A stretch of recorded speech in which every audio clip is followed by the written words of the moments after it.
하나님의 말씀 누가복음 23장 32절로 43절까지 봅니다. 사순절을 맞이하여 주님의 고난과 함께 동참하시는 여러분 되시기를 간절히 기도합니다. 주님은 십자가 위에서 처참하게 괴롭게 힘들게 죽으시면서까지 두 강도들을 사랑하시고 그 중에 한 영혼을 구원하셨습니다. 우리의 죄 때문에 지신 주님의 십자가, 그 당시 십자가는 아주 모진 형틀의 죽음의 흉악한 십자가였습니다. 최악의 최고의 범죄자에게 극형을 내리는 흉악한 십자가, 너무 고통스럽고 고통스러워서 밑에 있는 사람들이 보기가 딱해서 죽는 순간, 고통의 순간 신 포도주를 마시게 해서 그게 마취의 역할을 하여 조금 고통을 면하게 하고 싶은 그런 마음이 들 정도로 아주 괴로운, 몸이 처지고 죽음의 길을 가는 아주 고통의 그 괴로운 십자가를 주님께서는 지시고 우리의 죄를 위하여 그 길을 가셨습니다. 그런데 이 십자가가 내 마음속에 살아있어야 됩니다. 내가 십자가를 사랑하고 주님의 십자가의 죽으심을 나의 것으로 삼아야 돼요. 정말 주님은 나를 위하여 거기서 죽으셨구나. 나 같은 죄인을 구원하시기 위하여 그곳에서 죽으셨구나 하는 그런 십자가와 나와 직접적인 관계가 있음을 믿고 주님의 십자가 앞에 엎드릴 때에 그에게 은혜와 축복과 만사가 다 이루어지는 복된 십자가가 되는 줄로 믿습니다. 옆에 분과 함께 악수하시면서 십자가를 사랑합시다. 인사합시다.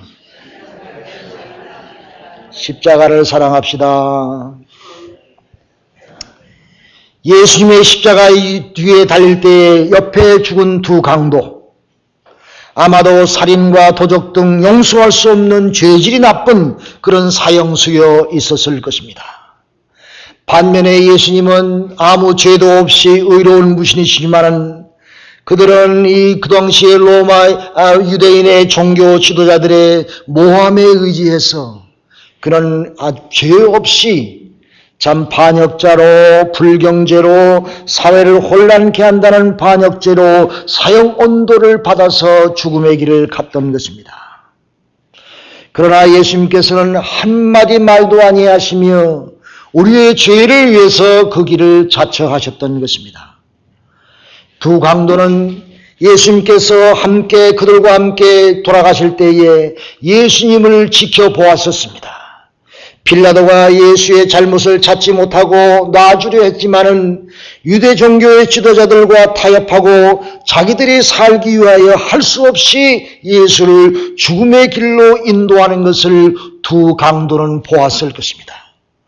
두 사형수는 생각하기에 예수님은 자기들과 달랐다고 생각했습니다. 자기들은 죽을 만한 나쁜 짓을 해서 십자가를 지고 사형당하지만은 예수는 아무 죄도 없이 십자가 사형을 당하는 것을 두 강도는 알았을 것입니다. 그들이 예수가 십자가 위에서 아버지여, 아버지여, 저들의 죄를 용서해 주옵소서. 저들이 하는 것을 저들이 알지 못하오니이다 라고 죽는 순간까지 저들을 용서하는 말을 들었을 때에 예수님이야말로 구세주시구나. 저분이야말로 하나님의 아들이시구나. 십자가에서 저렇게 억울하게 죽으면서까지 자기들의 원수들의 죄를 용서하시고 그들을 대신해서 하나님께 기도할 수 있는 예수님을 바라볼 때에 정말 저분이야말로 죄인이 아니며 하나님의 아들이며 메시아이며 구세주이며 나를 구원하실 분이라 이렇게 두 강도는 마음에 믿었을 것입니다. 그러나 그 중에 한 사람은 죽는 순간까지 끝까지 그는 예수를 비판하면서 조롱하면서 말했습니다. 내가 그리스도이냐? 그러면 너도 구하고 우리도 구해달라.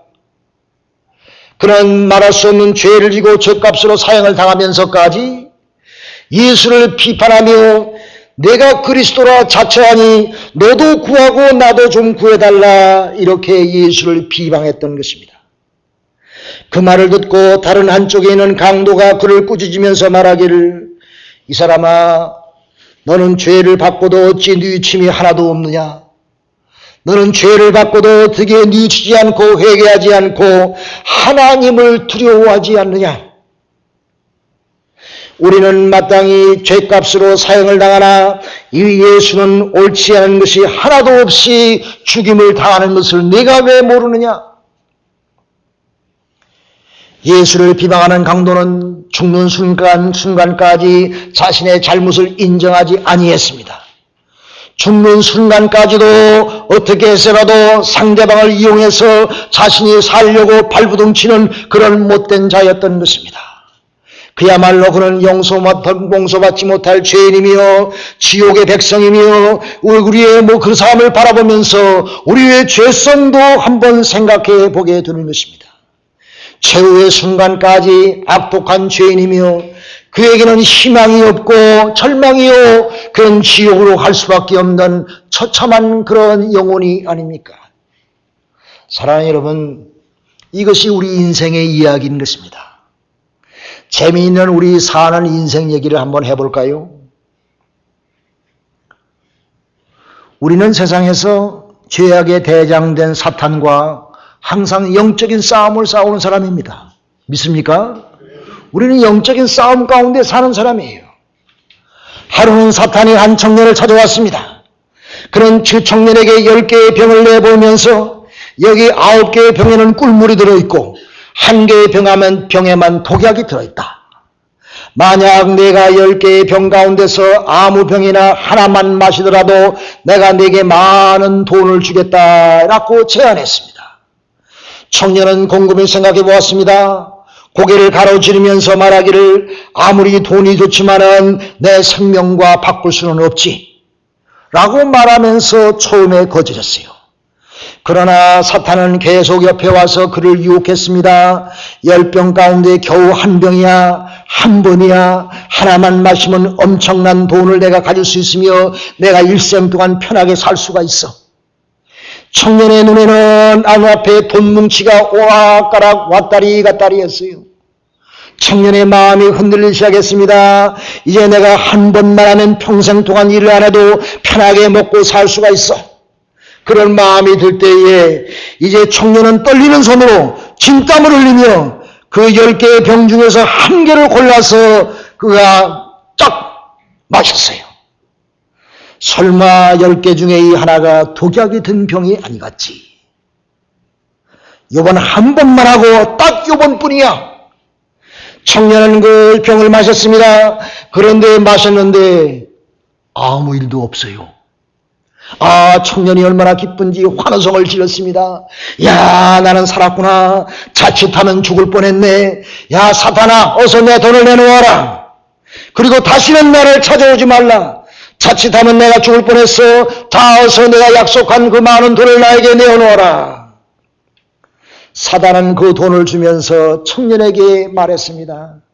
다음번에 언제라도 9개 중 하나를 마시면 지금 준 돈보다 더 많은 돈을 내게 주겠다. 웃으면서 유유히 그 자리를 사라졌습니다. 이 청년은 그 돈을 잘 쓰려고 마음을 먹었는데 이상하게 큰 돈을 갖고 나니까 이상하게 방탕한 마음이 생겼습니다. 점차로 타락하게 되었습니다. 알코올 중독, 마약 중독 때문에 큰 병을 얻게 되며 점점 몸은 만신창이가 되어가고 있습니다. 그런데 자신도 모르게 돈이 자꾸 떨어지기 시작했습니다. 그러기 시작하니까 이제 사단이 마음에 떨어오게 된 생각했어요. 사단을 불러대기 시작했어요. 처음에 병을 고를 때는 몇 번 고민과 긴장감을 가졌지만은 이제 사단을 아무 부담 없이 부르게 되었습니다. 사단이 가지고 온 병 가운데서 떨림도 없이 주저함도 없이 아무거나 하나 달려가지고 마시었습니다. 죽으면 죽었지 뭐. 여행하게 그것도 괜찮았어요. 그래가지고 1병을 더 마시고 이 젊은 청년은 더 많은 돈을 얻게 되었습니다. 그렇게 하나 마시고 2개 마시고 3개 마시고 4개 마시고 청년은 백발이 성성한 노인이 되고 말았던 것입니다. 결국 이제 2명만 남게 되었어요. 그것을 앞에 두고 술과 마약으로 인해서 떨리는 손으로 하나를 집어야만 하는 것이 자기의 운명이었습니다. 돈벼락을 맞을 것이냐 아니면 죽을 것이냐. 이것이 나의 인생의 마지막이 되었을 것이다. 병을 잡는 그런 한 병을 잡고 나서 그건 식은땀이 흘렀습니다. 어쩔 수 없이 그거를 마시게 되었습니다. 노인은 그 마시고 난 다음에 아무 일도 없었어요. 노인은 마지막 병을 짚더니 내가 사단이 그 마지막 병을 짚더니 마지막 병을 마셨습니다. 그런데 사단에게도 아무 일이 없었습니다. 그때의 사단은 이제 그 쭉 돈을 주면서 하신 말씀이 많은 말이 어리석인 자여 처음부터 이 병 속에 독약은 없었네. 그러나 너는 돈이라고 하는 독약에 이미 죽어 있어. 너는 천하보다 귀한 일생을 돈이라는 할잘 것 없는 종이에 팔아버렸네. 나는 너의 귀한 청춘을 망가뜨려버리며 너의 인생을 망가뜨려버렸네. 너는 사람으로 태어나 돈만 쫓다가 죽게 되었구나. 이제 너는 영원한 고통을 당할 불못의 지옥에 가게 될 거야. 나를 따라오게 될 거야. 사단은 미소를 지으며 유유히 사라지고 말았습니다. 사랑하는 성도 여러분, 이것이 나의 모습이 아닙니까? 명예와 권세와 돈을 위하여 쫓아가는 우리가 아닙니까? 나도 내 인생을 헛것으로 위하여 허비하고 살고 있지는 않은지요. 하나님을 저버리고 타락한 이스라엘 백성에게 하나님은 에레미야 선지자에게 나타나셨습니다. 에레미야야, 내가 너에게 주는 이 말씀을 내 백성에게 전하라. 내 백성이 2가지 악을 행하였은즉 곧 생수의 근원인 나를 버린 것과 스스로 웅덩이를 판 것인데 그것은 물을 저축하지 못할 터진 웅덩이니라. 이 말씀이 예레미야 2장 13절의 말씀인데 이 말씀은 무슨 말씀이냐면은 하나님을 버려버리고 물질을 우상으로 섬기는 것은 생명을 버리고 죽음을 택하는 것과 같다는 말씀인 것입니다. 또 하나님 없이 무모하는 물질은 터진 웅덩이에 붙는 물과 같아서 다 허비하게 되며 정작 내가 필요할 때에 나에게 복을 주지 않고 다 없어져서 필요할 때는 찾을 수 없는 물질과 같은 그런 결과가 될 것이다.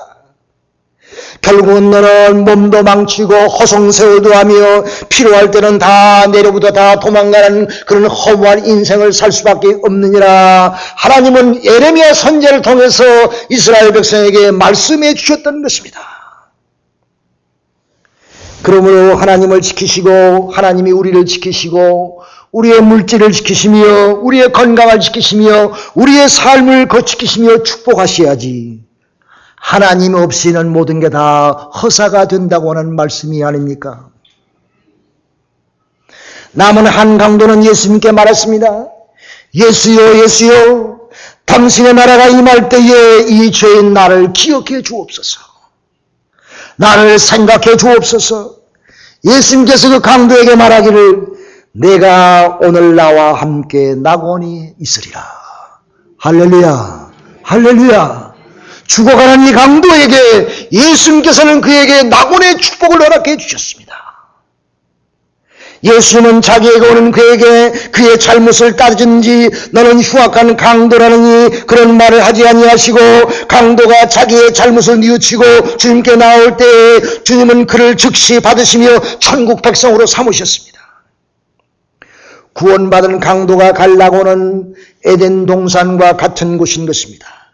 그곳에는 괴로움과 고통과 수고가 끝나고 기쁨과 즐거움이 약속된 곳이며 의로운 사람이 죽은 후에 주님과 함께 영광 중에 거하는 곳이 낙원인 것입니다. 그곳에는 성경에 보니까 요한계시록에 생명나무에 과실이 있어서 그거를 먹는다 이렇게 말씀하셨던 것입니다. 강도가 죽기 전에 구원받은 것은 전적인 하나님의 은혜입니다. 그가 죄값으로 사형당하는데 자기가 한 일이 뭐 있어요? 전적인 하나님의 은혜인 것입니다. 자기가 말할 수 없는 죄를 지었지만은 그 순간 주님께 나올 때에 주님은 그에게 더 큰 은혜로 축복해 주시었습니다. 할렐루야. 우리는 다 탕자와 같은 사람입니다. 탕자와 같은 사람입니다. 뭐 다 도찐 개찐이지요. 그렇지 않아요? 탕자가 자기의 잘못을 깨닫고 집에 돌아와 아버지에게 이르기를 아버지여 나는 이제 죽을 죄를 지었사오니 아버지의 아들이라 일컬음을 감당할 수가 없습니다. 아버지여 나를 종의 한 사람으로 불러주시고 종에게 대우하듯이 도우해 주옵소서. 돌아오는 이 아들에게 아버지는 손을 벌리면서 그를 맞이하며 그를 감싸며 말하기를 그게 무슨 말이냐 너는 내 아들이니라. 내가 죽었다가 다시 살아왔구나.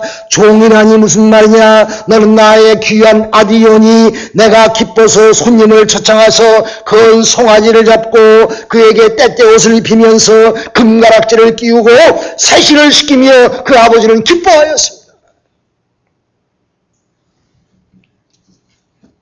못된 짓 하고 돌아온 탕자. 아버지 품에 안기고 나니 아버지는 그에게 때때 옷을 입히고 금가락지를 끼우고 세신을 시키고 그를 환영하며 받아주셨습니다. 사랑하는 여러분, 한 영혼이 주님께 돌아오면 있는 99마리의 양보다 그 한 양을 위해서 더 기뻐하시고 주인은 너무 기뻐하신다 말씀하셨습니다. 하나님께서는 회개하고 돌아오는 자를 기뻐하십니다. 돌아온 강도에게 낙원의 축복을 주십니다. 회개하면 복을 받게 되어 있습니다. 여러분 진실된 마음으로 이 사순절을 맞이해서 여러분 가슴으로부터 나오는 회개가 있기를 간절히 기도합니다.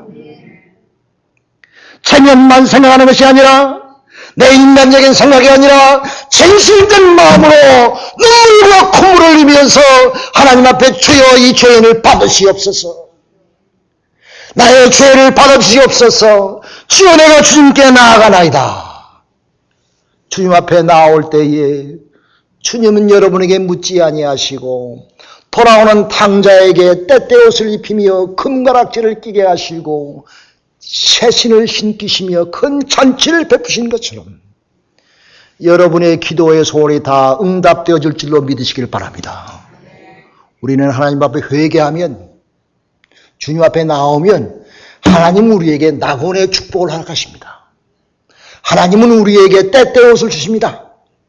우리에게 금가락지를 주십니다. 우리에게 새 신을 신기십니다. 우리의 모든 소원을 하나님은 다 하십니다. 우리의 형편과 사정을 다 아십니다. 주여 내 죄를 용서해 주옵소서. 주님이시여 사순절을 맞이하여 내 죄 때문에 주님 십자가에서 죽으셨나이까. 아버지 가증한 죄를 용서하시고 이 두 꺼풀 되는 이 얼굴을 벗기시며 나의 가증된 체면과 모든 죄성을 주님 받아주시옵소서. 하나님 앞에 나오며 회개할 때에 하나님은 우리에게 낙원의 축복으로 생명나무의 열매를 우리에게 주실 줄로 믿습니다. 할렐루야. 기도합시다.